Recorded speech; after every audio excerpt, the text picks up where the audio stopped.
প্রধানমন্ত্রীর আগমনের আগে নিরাপত্তার স্বার্থে সোমবার দুপুরে যানবাহন চলাচলে কড়া নিষেধাজ্ঞা জারি করেছিল প্রশাসন। এর ফলে ব্যাপক সমস্যায় পড়েছে সাধারণ মানুষ। দুপুর থেকেই বিশালগড়ের বিভিন্ন এলাকায় বহু রোগী ও তাদের পরিজন চিকিৎসার জন্য হাসপাতালে যেতে গিয়ে আটকে পড়ছেন। এমনকি কলেজ পরীক্ষার্থী ছাত্রছাত্রীরাও মারাত্মক সমস্যার সম্মুখীন।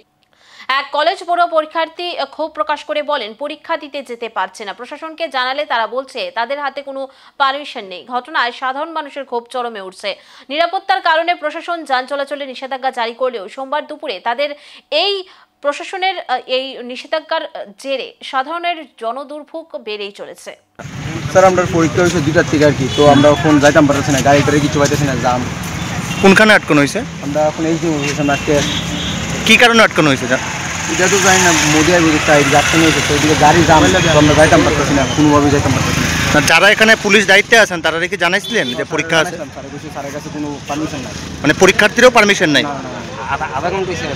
আধা প্রায় 1 ঘন্টার মতো হয়েছে। প্রিন্সিপালের ফোন করছি, প্রিন্সিপাল খবর জানাইতেছে এই ইউনিভার্সিটি।